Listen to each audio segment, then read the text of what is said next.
Hello friends, ഇന്നത്തെ എപ്പിസോഡിൽ സേതുമാധവൻ ഹോസ്പിറ്റലിലെത്തി തന്റെ ഭാഗത്തുണ്ടായ തന്റെ കുടുംബത്തിന്റെ ഭാഗത്തുമുണ്ടായ തെറ്റുകളെ കുറിച്ച് ഏറ്റു പറയുന്നു.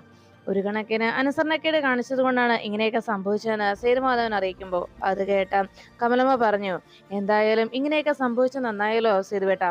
വിവാഹത്തിന് മുൻപെങ്കിലും ആ മുഹൂർത്തത്തിന് മുമ്പെങ്കിലും ഈശ്വരൻ എല്ലാം മുന്നിൽ കാണിച്ചു തന്നില്ലേ. അതുകൊണ്ട് വലിയൊരു ആപത്തല്ലേ ഒഴിഞ്ഞു പോയത്. വിവാഹം നടന്നിരുന്നെങ്കിൽ നമ്മൾ എല്ലാവരും പിന്നീട് സ്നേഹയുടെ ജീവിതത്തെക്കുറിച്ച് ഓർത്ത് ആശങ്കപ്പെടുമായിരുന്നല്ലോ എന്ന് പറഞ്ഞപ്പോൾ ഇത് കേട്ട ഉടനെ സേതുമാധവൻ പറഞ്ഞു, ശരിയാണ്. എന്തായാലും എല്ലാ കാര്യത്തിലും ഇങ്ങനെയൊരു നന്മ ഉണ്ടായത് നന്നായി. എല്ലാം മനസ്സിലാക്കാനും തിരിച്ചറിയാനും കഴിഞ്ഞല്ലോ. ഇനിയുള്ള എൻ്റെ പ്രതീക്ഷ ഇവരുടെ കുഞ്ഞിനെ കുറിച്ചാണ്.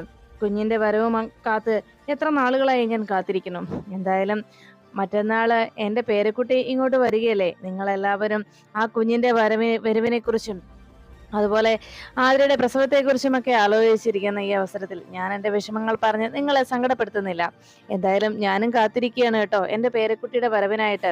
ഉടനെ തന്നെ പേരക്കുട്ടി ഇങ്ങോട്ട് എത്തുമല്ലോ. അതുകൊണ്ട് മറ്റന്നാളത്തെ ദിവസത്തിന് ഞാനും വളരെ പ്രതീക്ഷയോടെയാണ് ഇരിക്കുന്നത് എന്ന് പറയുമ്പോൾ അവിടേക്ക് അർച്ചനയും ശശിയും കൂടി എത്തി. അവരെ കണ്ടതോടെ സേതുമാധവൻ അരികിലേക്ക് എത്തി ശശി ചോദിച്ചു, ആഹാ, അച്ഛൻ ഇങ്ങോട്ടാണോ വന്നിരുന്നത്? എങ്കിൽ നമുക്ക് ഒന്നിച്ചു വരാമായിരുന്നല്ലോ എന്ന് പറഞ്ഞതും സേതുമാധവൻ പറഞ്ഞു, എന്തായാലും ഇത്രയും ദിവസമായിട്ടും ആതിരമോളെ വന്നൊന്നും കണ്ടില്ലല്ലോ. അതുകൊണ്ടാണ് ഞാൻ ഇങ്ങോട്ട് പോകുന്നത്. നിങ്ങൾ ഇവിടേക്ക് വരുമെന്ന് ഞാൻ അറിഞ്ഞതുമില്ലല്ലോ എന്ന് പറഞ്ഞു. എന്തായാലും 2 ദിവസം കഴിയുമ്പോൾ എൻ്റെ പേരക്കുട്ടി ഇങ്ങ് എത്തുമല്ലോ. കുഞ്ഞുമായി നേരെ അവിടെ വീട്ടിലേക്കല്ലേ വരുന്നത്, നെല്ലിശ്ശേരിയിലേക്ക്. ഞാൻ അവിടെ കുഞ്ഞിനെയും അമ്മയും സ്വീകരിക്കാനുള്ള എല്ലാ തയ്യാറെടുപ്പുമായിട്ട് കാത്തിരിക്കും എന്ന് പറഞ്ഞതും അർച്ചനയും ദയാനന്ദ മാഷും കമലെടുത്തിയും ഒപ്പം ആതിരയുമൊക്കെ ആകെ ബുദ്ധിമുട്ടിലായി. പെട്ടെന്ന് അവരുടെ മുഖത്തെ ആ സന്തോഷം അങ്ങ് മങ്ങി. അപ്പോഴാണ് ദയാനന്ദ മാഷ് പറഞ്ഞത്, അത് പിന്നെ ഞങ്ങള് എല്ലാം ചടങ്ങ് പോലെ തന്നെ എല്ലാം നാട്ടുനടപ്പനുസരിച്ചുള്ള ചടങ്ങ് നടത്തണം എന്നാണ് ഞങ്ങളുടെ ആഗ്രഹം. അതുകൊണ്ട് ആദ്യത്തെ പ്രസവം ഞങ്ങൾ പെൺവീട്ടുകാരുടെ അവകാശമാണ്. അതുകൊണ്ട് തന്നെ പ്രസവത്തിന് ശേഷം കുഞ്ഞിനെ അമ്മയും കൂടി 56 ഞങ്ങൾ തന്നെ അവിടെ എത്തിക്കും. എല്ലാ ചടങ്ങും അതാത് മുറക്ക് തന്നെ നടക്കട്ടെ എന്നാണ് ഞങ്ങൾ ആഗ്രഹിക്കുന്നതെന്ന് നയനന്ദമാഷ് പറഞ്ഞപ്പോൾ ഉടനെ കമലെടുത്തി പറഞ്ഞു, അത് കഴിഞ്ഞാൽ പിന്നെ ഞങ്ങൾ വെറും വിരുന്നുകാർ മാത്രമാകുമല്ലോ.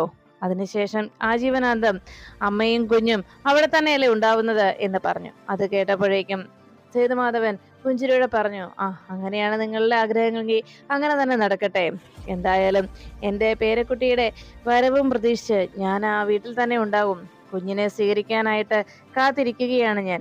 പിന്നെ ഇടയ്ക്ക് എൻ്റെ പേരക്കുട്ടിയെ കാണാൻ ആഗ്രഹം തോന്നുമ്പോൾ അവിടേക്ക് വരാലോ അല്ലേ എന്ന് ചോദിച്ചപ്പോൾ അത് കേട്ടതും ഉടനെ ദയാനന്ദ മാഷ് പറഞ്ഞു, അതെപ്പോ വേണമെങ്കിലും സേതുവിന് വീട്ടിലേക്ക് വരാമല്ലോ, അതിൽ യാതൊരു കുഴപ്പവുമില്ല എന്ന് ദയാനന്ദ മാഷ് അറിയിച്ചു. അപ്പോഴാണ് സേതുമാധവൻ പറഞ്ഞത്, എന്നാ അച്ഛനെയും ശശിയും സംസാരിച്ചിരിക്കെ ഞാൻ അനുവിനെ കൂടി കണ്ടിട്ട് മാറിക്കോളാം. അല്ല, അനൂപ് ഏത് റൂമിലാണ് എന്ന് ചോദിച്ചപ്പോൾ അർച്ചന പറഞ്ഞു, അച്ഛാ ഞങ്ങൾ കാണിച്ചു തരാം, ഞങ്ങളും അനൂപേട്ടനെ കാണാൻ വരുന്നുണ്ട് എന്ന് പറഞ്ഞ് അർച്ചന സേതുമാധവനെയും കൂട്ടി ശശിയോടൊപ്പം നേരെ അനൂപിന്റെ റൂമിലേക്ക് പോകുന്നു. ഈ സമയത്ത് അനൂപിന് ഭക്ഷണം കൊടുത്തുകൊണ്ടിരിക്കുന്ന മീരടുത്ത് ചോദിച്ചു, അല്ല അച്ചുവും ശശിയും കൂടി ഇവിടേക്ക് വരുമെന്ന് പറഞ്ഞു, അവരെ കാണുന്നില്ലല്ലോ എന്ന് ചോദിച്ചപ്പോൾ അനൂപ് പറഞ്ഞു, അവര് വരുമ്പോ വരട്ടെ, അവർക്ക് സൗകര്യം വെക്കുമ്പോൾ വരട്ടെ. കാരണം അവിടെ ഓഫീസില് പല തിരക്കുകളും ഉണ്ടാകുമല്ലോ. ഈ വിവാഹത്തോടനുബന്ധിച്ച് പല പ്രശ്നങ്ങളും ഉണ്ടായതല്ലേ. അതിന്റെ എല്ലാം കുഴപ്പങ്ങളും അതെല്ലാം മാറ്റിമറിക്കാനായിട്ട് ഇനി ശശി മാത്രമല്ലേ അവിടെ ഉള്ളൂ. അതുകൊണ്ട് എല്ലാ തിരക്കും കഴിഞ്ഞിട്ട് അവർ വരട്ടെ, നമ്മളെ ധൃതി പിടിക്കേണ്ട ആവശ്യമില്ലല്ലോ എന്ന് ചോദിച്ചതും ഉടനെ മീര പറഞ്ഞു, എന്തായാലും ആ ധനൂപും ആ ധനുഷ് കാണിച്ച കാര്യങ്ങളെ, ആ ധനുഷിനെയും ആ മിന്നൽ ബിജുവിനെ എന്റെ കയ്യിൽ കിട്ടിയാലുണ്ടല്ലോ, അവരെ രണ്ടുപേരെയും തൂക്കിക്കൊല്ലാൻ തന്നെ വേണം കോടതി വിധിക്കാൻ. അതാണ് എന്റെ ആഗ്രഹം. അവരെ രണ്ടിന്റെയും കാരണം തീർത്ത് ഓരോന്ന് കൊടുക്കാൻ എനിക്ക് ആഗ്രഹമുണ്ട്. എന്റെ അനുപേട്ടനെ ഈ അവസ്ഥയിലാക്കിയതല്ലേ രണ്ടും കൂടി എന്ന് പറഞ്ഞ് അങ്ങനെ സംസാരിച്ച് മീരെടുത്ത് നിൽക്കുമ്പോഴാണ് ഡോറ് തുറന്ന് അകത്തേക്ക് അർച്ചന കയറി വാച്ച എന്ന് പറഞ്ഞുകൊണ്ട് സേതുമാധവനെയും വിളിച്ചുകൊണ്ട് വരുന്നത്. അത് കണ്ടതോടെ മീരടുത്ത് വലിയ അതിശയത്തിലായി. അപ്പോഴേക്കും പെട്ടെന്ന് അനൂപ് എഴുന്നേക്കാൻ തുടങ്ങുന്നത് കണ്ട് സേതുമാധവൻ പറഞ്ഞു, വേണ്ട വേണ്ട, അവിടെ തന്നെ ഇരുന്നോ എന്ന് പറഞ്ഞു. അല്ല, സച്ചി എവിടെ മോളെ എന്ന് പെട്ടെന്ന് മീരടുത്ത് അർച്ചനയോട് ചോദിച്ചിരുന്നു. സച്ചിയേട്ടനൊരു ഫോൺ കോൾ വന്നുകൊണ്ട് പുറത്ത് സംസാരിച്ച് നിൽക്കുക എടുത്തി എന്ന് അർച്ചന മറുപടി നൽകി. അനൂപിനിപ്പോ എങ്ങനെയുണ്ടെന്ന് സേതുമാധവൻ അന്വേഷിച്ചപ്പോൾ അനൂപ് പറഞ്ഞു, കാലിന് വേദനയുണ്ട്, വേദനയ്ക്ക് അല്പം ശമനം ഉണ്ടെങ്കിലും കാലൊന്നും അനക്കാൻ പറ്റത്തില്ലല്ലോ. അതാണ് ഇനി എത്ര നാൾ ഇങ്ങനെ കിടക്കേണ്ടി വരുമെന്ന് ഓർത്താണ് വല്ലാത്ത ആശങ്ക. എന്തായാലും വന്നു പോയില്ലേ എന്ന് പറഞ്ഞപ്പോൾ ഇത് കേട്ട ഉടനെ സേതുമാധവൻ പറഞ്ഞു, സത്യത്തിൽ ഇങ്ങനെയൊക്കെ ഉണ്ടാകാൻ കാരണക്കാർ ഞങ്ങൾ തന്നെയാണല്ലോ. അതിന് എനിക്ക് അനൂപിനോട് ക്ഷമ ചോദിക്കാനേ കഴിയൂ എന്ന് പറഞ്ഞതും ഇത് കേട്ട ഉടനെ അനൂപ് പറഞ്ഞു, അയ്യോ അങ്കിൾ എന്തിനാ എന്നോട് ക്ഷമ ചോദിക്കുന്നത്? അതിന്റെ ആവശ്യമൊന്നും ഇല്ലല്ലോ. എനിക്കിങ്ങനെ വരണമെന്ന് വിധിയുണ്ടെങ്കിൽ അത് വരിക തന്നെ ചെയ്യും. പിന്നെ ഇങ്ങനെയൊക്കെ സംഭവിച്ചതിന്റെ പേരിൽ എനിക്ക് അങ്കിളിനോടോ ആരോടും എനിക്ക് യാതൊരു പരിഭവമോ പരാതിയോ ഇല്ല. അന്ന് ധനുഷിനെ കുറിച്ച് ഞാൻ അന്വേഷിച്ചതാണ്. അവൻ മുമ്പ് ജോലി ചെയ്തിരുന്ന ആ ഓഫീസിലെ കാര്യങ്ങളൊക്കെ ഞാൻ പോയി അന്വേഷിച്ചപ്പോ അവിടെ നിന്നറിഞ്ഞ കാര്യങ്ങളാണ് അന്ന് അർച്ചനയും ശശിയും വീട്ടിൽ വന്നപ്പോ അന്ന് പോലീസ് അവനെ പിടികൂടിയെങ്കിലും അതിൽ നിന്നും അവൻ തലയൂരി പോന്നു. അത് കേട്ടതും സേതുമാധവൻ പറഞ്ഞു, അന്ന് ഒരു കണക്കിന് അവൻ തലയൂരി പോന്ന് ഞങ്ങൾ കാരണമല്ലേ, ഞങ്ങളല്ലേ അവനെ പുറത്തിറക്കിയത്. അതുപോലെയാണ് അവൻ ഞങ്ങളെ തെറ്റിദ്ധരിപ്പിച്ചത്, ഞങ്ങളെ വിശ്വസിപ്പിച്ചത്. പക്ഷേ എല്ലാം അവന്റെ വെറും നാടകമായിരുന്നുവെന്ന് മനസ്സിലാക്കാൻ കഴിഞ്ഞപ്പോ വൈകിപ്പോയി എന്ന് പറഞ്ഞപ്പോ മീരടുത്തി പറഞ്ഞു, എനിക്ക് അന്നേ സംശയമുണ്ടായിരുന്നു, എനിക്കും അച്ചുവിനും അവനെ കണ്ടപ്പോ മുതൽ. പക്ഷെ ഞങ്ങളുടെ വാക്കുകൾ ആരും വിശ്വസിക്കാൻ തയ്യാറായില്ലല്ലോ, ആരും കേൾക്കുകയും ചെയ്തില്ല.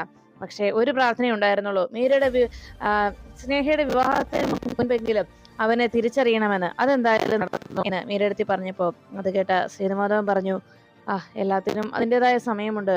എന്തായാലും ഇങ്ങനെയൊക്കെ സംഭവിച്ചതും ഈ അർച്ചന കുടുംബത്തിലേക്ക് വന്നതിന് ശേഷം അവിടെ പല അനർത്ഥങ്ങളും ഇതുപോലെ ഉണ്ടാകാൻ സാധ്യതയുണ്ടായി. പലപ്പോഴും പല പ്രശ്നങ്ങളും ആ കുടുംബത്തെ അലട്ടുകയും ചെയ്തു. അന്ന് ആ പ്രശ്നങ്ങളിൽ നിന്നെല്ലാം ആ കുടുംബത്തെ രക്ഷിച്ചത് അർച്ചനയാണ്. ഇതുപോലെ തന്നെ ഈ പ്രാവശ്യവും ധനുഷിനെ കുറിച്ചുള്ള കാര്യങ്ങളും അർച്ചന അന്ന് നേരത്തെ പറഞ്ഞതാണ്. പക്ഷേ പലർക്കും പലരെയും കുറിച്ച് പല തെറ്റിദ്ധാരണകളും ഉണ്ടാകുമല്ലോ. അങ്ങനെ ധനുഷിനെ കുറിച്ചുള്ള അർച്ചനയുടെ കാഴ്ചപ്പാടും അത് വെറും ഒരു തെറ്റിദ്ധാരണ മാത്രമായിരുന്നു എന്നാണ് ഞാനും നന്ദനും വിശ്വസിച്ചത്. അങ്ങനെ വിശ്വസിച്ചത് കൊണ്ട് മാത്രമാണ് ഞങ്ങൾ അർച്ചനയുടെ വാക്കുകൾ ചെവിക്കൊള്ളാൻ നിൽക്കാത്തതും അർച്ചനയെ തിരുത്താൻ ഞങ്ങൾ ശ്രമിച്ചതും. പക്ഷേ പിന്നീട് അവൾ തന്നെ തെളിയിച്ചു അവളുടെ ഭാഗമായിരുന്നു ശരിയെന്നും അവളായിരുന്നു ശരിയെന്നും എന്ന് സേതുമാധവൻ അറിയിച്ചു. എന്തായാലും അർച്ചന ആ കുടുംബത്തേക്ക് വന്നതിന് ശേഷം ആ കുടുംബത്തിന് നന്മകൾ മാത്രമേ അവൾ ചെയ്തിട്ടുള്ളൂ. കുടുംബത്തിന്റെ നന്മയ്ക്ക് വേണ്ടിയാണ് അവൾ എന്നും നിലകൊണ്ടിട്ടുള്ളതും എന്ന് അർച്ചനയെക്കുറിച്ച് സേതുമാധവൻ അറിയിച്ചു. എന്തായാലും ഞാൻ ഒരു കാര്യം കൂടി പറയാനാണ് വന്നത്. ഇനി മറ്റന്നാള് എൻ്റെ പേരക്കുട്ടി വരികയല്ലേ, അതുകൊണ്ട് ആതിരയെ കൂടി കാണാനും ഒപ്പം അനൂപിനെയും കണ്ടിട്ട് മടങ്ങാമെന്ന് വിചാരിച്ച ഞാൻ വന്നത്. ഞാനിപ്പോൾ തന്നെ ഇറങ്ങും. എന്താവശ്യമുണ്ടെങ്കിലും ഞങ്ങളോട് പറയാൻ മടിക്കരുത്. അനൂപ് എന്താഗ്രഹവും എന്താവശ്യമുണ്ടായാലും അതെല്ലാം ഞങ്ങളെ അറിയിക്കുകയും ചെയ്യണമെന്ന് പറഞ്ഞതും ഉടനെ അനൂപ് പറഞ്ഞു, അതിനെന്താ അങ്കിൾ, ഇപ്പോ ഇവിടുത്തെ കാര്യങ്ങളെല്ലാം നോക്കുന്നത് സന്ദീപാണല്ലോ. പ്രത്യേകിച്ച് ഞാൻ ഒന്നും തന്നെ എനിക്ക് ചെയ്യാനുമില്ലല്ലോ എന്ന് പറഞ്ഞ് അനൂപ് നോക്കി പുഞ്ചിരിച്ചുകൊണ്ട് അങ്ങനെ നിന്നു. പിന്നീട് കാണുന്നത് സന്ധ്യയ്ക്ക് നെല്ലിശ്ശേരിയിൽ വലിയ ആലോചനയിൽ മുഴുകിയിരിക്കുകയാണ് അവന്തിക. ഹാളിൽ അങ്ങനെ ഇരിക്കുന്ന അവന്തിക അവിടേക്ക് വരുന്ന സേതുമാധവനെയും അർച്ചനയെയും കാണുന്നു. അവർ 3 പേരും കൂടി, ശശിയും അർച്ചനയും സേതുമാധവനും കൂടി ഹോസ്പിറ്റലിൽ പോയി തിരികെ വരുന്നത് കണ്ട ഉടനെ അവന്തിക സേതുമാധവൻ അരികിലേക്ക് എത്തി ചോദിച്ചു, അച്ഛൻ എവിടെ പോയതായിരുന്നു? അപ്പോഴേക്കും സേതുമാധവൻ പറഞ്ഞു, ഞാൻ ആതിരയെ കാണാനായിട്ട് പോയതാ. ഇത്രയേറെ പ്രശ്നങ്ങൾ ഉണ്ടായല്ലോ. ആതിരയെ പിന്നീട് ഹോസ്പിറ്റലിൽ പോയി കണ്ടതുമില്ല, അതുകൊണ്ടൊന്ന് കാണാൻ പോയതാ. മോൾക്ക് ഒന്ന് പോയി ആതിരയെ കണ്ടുകൂടായിരുന്നോ എന്ന് ചോദിച്ചതും അവന്തിക പറഞ്ഞു, അത് പിന്നെ അച്ഛാ, എനിക്ക് അബോർഷൻ ഉണ്ടായതിനു ശേഷം ഇത്തരം കാഴ്ചകളൊക്കെ മനഃപൂർവ്വം ഞാൻ ഒഴിവാക്കുകയാണ്, അതുകൊണ്ടാണ് ഞാൻ പോകാതിരുന്നത് എന്ന് അവന്തിക സേതുമാധവനോട് അറിയിച്ചു. മറ്റന്നാളാണ് ഡെലിവറി പറഞ്ഞിരിക്കുന്നത്.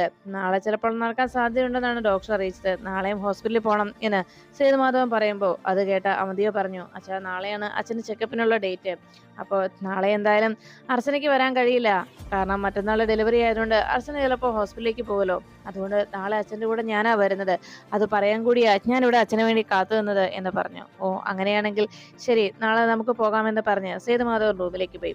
ഈ സമയത്ത് അർച്ചനയെ നോക്കി അവന്തിക പറഞ്ഞു, അതെ, എന്തായാലും മറ്റന്നാള് നിന്റെ അനുജത്തിയുടെ ഡെലിവറി ആണെന്ന് വിചാരിച്ച് ഈ മനുഷ്യൻ നാളെ തന്നെ പോകാനിരിക്കുന്ന എന്ന് പറഞ്ഞപ്പോ എനിക്ക് തോന്നുന്നത് ഇയാളാണോ നാളെ നിന്റെ അനുജത്തിയുടെ പേരെടുക്കാൻ പോകുന്നത്? അല്ല, അയാളുടെ ധൃതി കണ്ടോണ്ട് ഞാൻ ചോദിച്ച. നാളെ ഹോസ്പിറ്റലിൽ ചെക്കപ്പിന് പോയതിനു ശേഷം അയാളെ ഞാൻ അവിടെ ഹോസ്പിറ്റലിൽ കൊണ്ടുവന്ന് വിടണമെന്ന്, അതുകൊണ്ട് ചോദിച്ചതാ എന്ന് പറഞ്ഞത്. അർച്ചന ഒന്നും മിണ്ടാതെ അങ്ങനെ നിൽക്കുമ്പോ അവന്തിക പറഞ്ഞു, അതെ, ഞാൻ നിന്നോടൊരു കാര്യം പറഞ്ഞിരുന്നു, നിന്റെ അനുജത്തിയുടെ പ്രസവം നടക്കില്ല എന്ന്. പക്ഷേ അതിൽ ഒരു തിരുത്തുണ്ട് കേട്ടോ. ഞാൻ നിന്റെ അനുജത്തിയുടെ പ്രസവം നടക്കില്ല എന്നാണ് പറഞ്ഞത്. പക്ഷെ അവൾ പ്രസവിക്കും. പക്ഷേ ജീവനില്ലാത്ത കുഞ്ഞിനെയായിരിക്കും അവൾ പ്രസവിക്കാൻ പോകുന്നത്. ഈ 9 മാസക്കാലം അവൾ താലോലിച്ച് മോഹിച്ച് വയറ്റിൽ കൊണ്ടു നടന്നത് ഒരു ജീവനില്ലാത്ത കുഞ്ഞിനെയായിരുന്നു എന്നുള്ള സത്യം അവൾ തിരിച്ചറിയുമെന്ന് ആ ദിവസം അത് കാണാൻ ഞാൻ അവിടെ വരുന്നുണ്ട്. പിന്നെ നിന്നോട് പറഞ്ഞതിൽ ആ വെല്ലുവിളിയിൽ ഒരു തിരുത്ത് വരുത്തിയതും അതുകൊണ്ട് തന്നെയാണ്. ഈ വിവാഹത്തിരക്കിനിടയിലെ അവളുടെ പ്രസവത്തിന്റെ കാര്യത്തിൽ എനിക്ക് ശ്രദ്ധിക്കാൻ കഴിഞ്ഞില്ല. അതുകൊണ്ട് തൽക്കാലം അതിലൊരു തിരുത്ത് വന്നെന്ന് പറഞ്ഞത് ആതിര പ്രസവിക്കും, പക്ഷെ ആ കുഞ്ഞിന് ജീവൻ ഉണ്ടാവില്ല. അതാണ് ഞാൻ പറയാൻ വന്ന ആ തിരുത്ത് എന്ന് അവന്തിക അറിയിച്ചു. അത് കേട്ടതും അർച്ചന ഒന്നും ചെയ്യാനാകാതെ അങ്ങനെ നിൽക്കുമ്പോൾ അവന്തിക പറഞ്ഞു, അതെ, നിന്റെ അനുജത്തി എല്ലാം നഷ്ടപ്പെട്ടവളെ പോലെ ഇവിടെ കിടന്ന് കരയുന്ന കാഴ്ച ഞാൻ അന്ന് വന്ന് കാണും. അപ്പോ നീ ആ കാഴ്ച കണ്ട് ഒന്നും മിണ്ടാതെ അങ്ങനെ നിൽക്കുമ്പോ നീ എന്നോട് കാണിച്ചതും നീയും നിന്റെ അനുജത്തിയും ഒക്കെ ചേർന്ന് എന്നോട് കാണിച്ച ക്രൂരതയ്ക്കുള്ള തിരിച്ചടി ഞാൻ തരാൻ പോകുന്നത്. ഇവിടെ നെല്ലിശ്ശേരിയിൽ ഒരു അനന്തരാവകാശി ഉണ്ടാക്കുന്നുണ്ടെങ്കിൽ അത് ഈ അവന്തികയുടെ കുഞ്ഞായിരിക്കും. അത് നെല്ലിശ്ശേരി സേതുമാധവന്റെ മൂത്ത മരുമകൾ അവന്തികയുടെ കുഞ്ഞ്. അല്ലാതെ മറ്റൊരാളും ഈ കുടുംബത്തിന് ഒരു പേരക്കുട്ടിയെ സമ്മാനിക്കില്ല, ഈ അവന്തികയെ പറയുന്നത് എന്ന് പറഞ്ഞ് അവന്തിക അവിടെ നിന്ന് പോകുന്നത് കണ്ട് അർച്ചന പറഞ്ഞു, ഒന്ന് നിന്നേ, നിങ്ങൾ പറഞ്ഞല്ലോ എന്റെ അനുജത്തിക്ക് ജീവനില്ലാത്തൊരു കുഞ്ഞിനെയാണ് ജന്മം നൽകാൻ പോകുന്നതെന്ന്. എന്നാൽ അത് കേട്ടോ, നിങ്ങളുടെ ആഗ്രഹം ഒരിക്കലും നടക്കാൻ പോകുന്നില്ല. ഇനി അഥവാ അങ്ങനെയാണ് സംഭവിക്കുന്നതെങ്കിൽ എന്റെ ആതിരയുടെ കുഞ്ഞിന്റെ അതേ ആയുസ് ഇനി നിങ്ങൾക്കുണ്ടാവുകയുള്ളൂ. എന്റെ ആതിരയുടെ കുഞ്ഞിന് ഇനിയും നിൽക്കുന്ന അത്രയും ആയുസ്. പക്ഷെ ഇത് നിങ്ങൾ പറയുന്നത് പോലെയല്ല, എല്ലാം ആത്മവിശ്വാസത്തോടും കൂടിയാണ് ഞാൻ ഈ പറയുന്നത്. അങ്ങനെ നിങ്ങൾ പറഞ്ഞതുപോലെ സംഭവിച്ചാൽ അന്ന് നിങ്ങളുടെ മരണമായിരിക്കും. പിന്നെ അവന്തിക ഈ ഭൂലോകത്തുണ്ടാവില്ല. ഈ അർച്ചന നിങ്ങളെ കൊന്നിരിക്കും തീർച്ച. ഇനി അതിന് സാധിച്ചില്ല എന്നുണ്ടെങ്കിൽ ഈ അർച്ചന സ്വയം ജീവിതം അവസാനിപ്പിക്കും. മനസ്സിലായോ എന്ന് പറഞ്ഞ് അർച്ചന അവിടെ നിന്ന് പോകുമ്പോൾ അവന്തിക പറഞ്ഞു, ശരി, നമുക്ക് കാണാം എന്ന് വെല്ലുവിളിച്ചുകൊണ്ട് അവന്തിക അവിടെ നിന്ന് വേഗം തന്റെ ഫോൺ എടുത്ത് അതിലെ ആ നമ്പറിൽ ഡയൽ ചെയ്തു. വേഗം കോള് ആതിര അഡ്മിറ്റായ ഹോസ്പിറ്റലിലെ ഒരു നേഴ്സിന്റെ ഫോണിലേക്ക് കോൾ വന്നു. അവർ തന്റെ ജോലി ചെയ്യുന്നതിനിടയിൽ പെട്ടെന്ന് കോൾ വന്നത് കണ്ട് കോൾ അറ്റൻഡ് ചെയ്തു. അപ്പോഴേക്കും നേഴ്സ് ചോദിച്ചു, ഹലോ, ആരാ സംസാരിക്കുന്നത് എന്ന് അന്വേഷിച്ചതും അതേട്ട് അവന്തിക പറഞ്ഞു, അതെ, ദിവ്യയല്ലേ? നിങ്ങൾ നേഴ്സ് നിത്യയല്ലേ? അത് സുഷമ എന്നോട് പറഞ്ഞു ഈ നമ്പറിലേക്ക് വിളിക്കാനാണ്. സുഷമ നിങ്ങളോട് കാര്യങ്ങളൊക്കെ പറഞ്ഞിട്ടില്ലേ നിത്യ എന്ന് ചോദിച്ചതും പെട്ടെന്ന് നിത്യ പറഞ്ഞു, ഓ മനസ്സിലായി, അവന്തിക മേഡമല്ലേ, എന്നോട് സുഷമ സിസ്റ്റർ പറഞ്ഞിരുന്നു. സിസ്റ്റർ ഇവിടെ നിന്ന് ട്രാൻസ്ഫർ ആയി പോകുന്നതിന് മുമ്പ് വേണ്ട കാര്യങ്ങളൊക്കെ ചെയ്തു കൊടുത്തേക്കണമെന്ന് പറഞ്ഞ് ഏൽപ്പിച്ചിട്ടാ പോയത് എന്നറിയിച്ചു. അപ്പോഴേക്കും അവന്തിക പറഞ്ഞു, അതെ, എനിക്ക് വേണ്ടത് ആതിര എന്ന് പറയുന്ന പെൺകുട്ടിയുടെ ഡെലിവറിയെ കുറിച്ച് അറിയേണ്ടത് എന്ന് പറഞ്ഞപ്പോൾ നാളെ കഴിഞ്ഞ് മറ്റന്നാളാണ് ഡെലിവറി പറഞ്ഞിരിക്കുന്നത്. ചിലപ്പോൾ നാളെ കാണാനുള്ള സാധ്യതയുണ്ടെന്നാണ് ഡോക്ടർ അറിയിച്ചത് എന്ന് പറഞ്ഞതും അവന്തിക പറഞ്ഞു, അവളുടെ ഡെലിവറി നടക്കോ നടക്കാതിരിക്കോ അതൊന്നും പ്രശ്നമല്ല. ഡെലിവറി നടന്നാൽ അവളുടെ കുഞ്ഞിന് ജീവൻ ഉണ്ടാവരുത്, അതാണ് എനിക്ക് വേണ്ടത്. ആ കുഞ്ഞ് ഈ നെല്ലിശ്ശേരി ഈ വീടിന്റെ ഏതെങ്കിലും മുറിയിലെ ഒരു കുഴിയിൽ ആ കുഞ്ഞിന്റെ ശവശരീരം എനിക്ക് അടക്കം ചെയ്യണം. അത് ഒരു ചാപളയായി തീർന്നിരിക്കണം, അതാണ് എൻ്റെ ആവശ്യം എന്ന് അവന്തിക അറിയിച്ചു. അത് കേട്ടതും നേഴ്സ് പറഞ്ഞു, മേഡം പറയുന്നത് പോലെ ചെയ്യാം എന്ന് അറിയിച്ചു. അവന്തിക പറഞ്ഞതുപോലെ ചെയ്യാമെന്ന് നേഴ്സ് വാക്ക് നൽകുമ്പോൾ അവന്തിക പറഞ്ഞു, ശരി, അങ്ങനെയാണെങ്കിൽ ഞാനിപ്പോൾ അവിടേക്ക് വരുന്നുണ്ട്, നീ അവിടെ തന്നെ ഉണ്ടാവുമല്ലോ അല്ലേ എന്ന് ചോദിച്ചതും ഉണ്ട് മേഡം എന്ന് നിത്യ മറുപടി നൽകി ഫോൺ വെച്ചു. അതിനുശേഷം സേതുമാധവൻ ശശിയെയും അർച്ചനയെയും കണ്ട് സംസാരിക്കുന്നു. അവരോട് സേതുമാധവൻ പറയുന്നത്, നാളെ ആതിരയുടെ ഡെലിവറി ആണല്ലോ, അതുകൊണ്ട് തന്നെ നാളെ നിങ്ങൾ രണ്ടുപേരും ഹോസ്പിറ്റലിൽ ഉണ്ടാവണം. സന്ദീപ് മാത്രമല്ലേ എവിടെയുള്ളൂ. അനൂപിന് ഇപ്പോഴത്തെ സാഹചര്യത്തിൽ ഒന്നും ചെയ്യാനാവില്ല. അതുകൊണ്ട് അനൂപിന് പകരം സച്ചി നീ അവിടെ അവന് കൂട്ടായിട്ട് എപ്പോഴും ഉണ്ടാകണം എന്നറിയിച്ചു. അത് കേട്ടതും സച്ചി പറഞ്ഞു, ഞാനും അങ്ങനെ തന്നെ തീരുമാനിച്ചിരിക്കുകയാണ് അച്ഛാ. ഞങ്ങൾ നാളെ ഹോസ്പിറ്റലിലേക്ക് പോകും.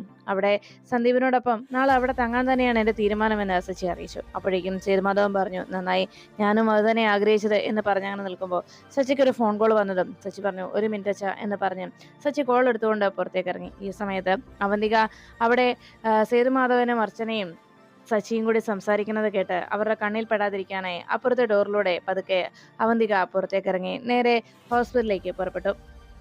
സച്ചി പോയതിന് പിന്നാലെ അർച്ചന എഴുന്നേറ്റ് പോകാൻ തുടങ്ങുമ്പോൾ സേതുമാധവൻ പറഞ്ഞു, മോളെ അർച്ചനെ, എനിക്ക് നിന്നോടൊരു കാര്യം കൂടി പറയാനുണ്ട്. സച്ചിയും അർച്ചനയും എന്ത് തീരുമാനമെടുത്തു എനിക്കറിയില്ല. മുമ്പ് ഞാൻ നിങ്ങളോട് ആവശ്യപ്പെട്ട കാര്യം തന്നെയാണ്.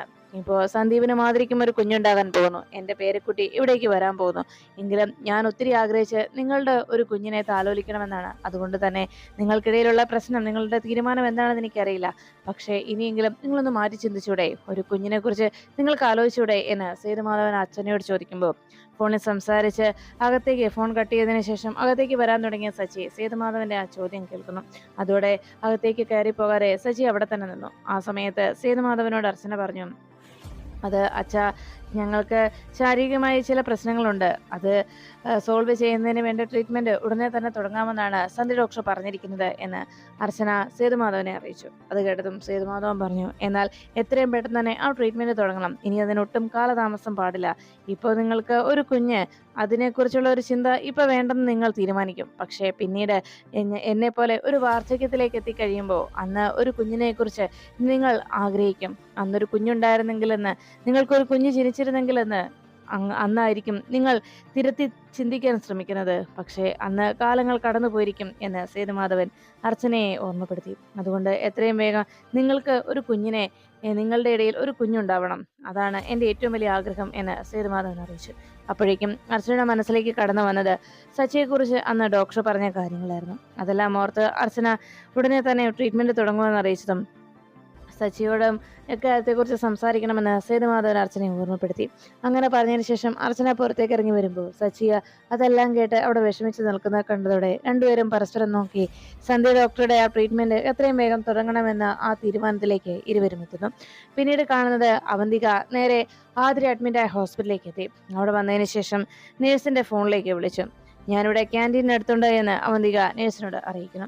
അതിനുശേഷം അവന്തികയെ അന്വേഷിച്ച് അവിടേക്ക് നേഴ്സ് എത്തി. അവന്തികമ്മയുടെ തലേ എന്ന് നേഴ്സ് നിത്യ വന്ന് അന്വേഷിച്ചതും അതേന്ന് പറഞ്ഞ് അവന്തിക തന്റെ കയ്യിലിരിക്കുന്ന ആ മെഡിസിൻ ആരെങ്കിലും കാണുന്നുണ്ടോ എന്ന് ശ്രദ്ധയോടെ നോക്കിയതിനു ശേഷം അത് നേഴ്സിന്റെ കയ്യിലേക്ക് ഏൽപ്പിച്ചു. ഈ സമയത്ത് ഫുഡ് വാങ്ങിക്കാനായി പോയ ദയാനന്ദ മാഷും കമലെടുത്തിയും കൂടി അതുവഴി നടത്തുമായിരുന്നു. അത് കാണാതെ അവന്തിക നേഴ്സിന്റെ കയ്യിലേക്ക് തന്റെ കയ്യിലിരിക്കുന്ന ആ ബോട്ടിൽ കൊടുത്തിട്ട് പറഞ്ഞു, ഈ മെഡിസിൻ നാളെ ആതിരയ്ക്ക് ഇഞ്ചെക്ട് ചെയ്യണം. ഇത് വേദനയ്ക്കുള്ള മരുന്നാണെന്നോ അല്ലെങ്കിൽ പെയിൻ ഉണ്ടാവാതെ സുഖപ്രസവത്തിന് വേണ്ടിയുള്ളതാണെന്നോ അങ്ങനെ എന്തെങ്കിലും പറഞ്ഞു വേണം ആതിരയ്ക്ക് ഈ മരുന്ന് ഇഞ്ചെക്ട് ചെയ്യാനെന്ന് അവന്തിക നേഴ്സിന് പറഞ്ഞു കൊടുക്കുന്നു. ആ വാക്കുകൾ കേട്ട് നേഴ്സ് തന്റെ കയ്യിൽ കിട്ടിയ ആ മെഡിസിൻ എടുത്ത് ആ മെഡിസിനിലേക്ക് തന്നെ നോക്കി നിൽക്കുമ്പോൾ അവന്തിക നാളെ കൃത്യമായി ഇത് നടപ്പിലാക്കിയിരിക്കണമെന്ന് ആ നേഴ്സിനെ ഓർമ്മപ്പെടുത്തുന്നു.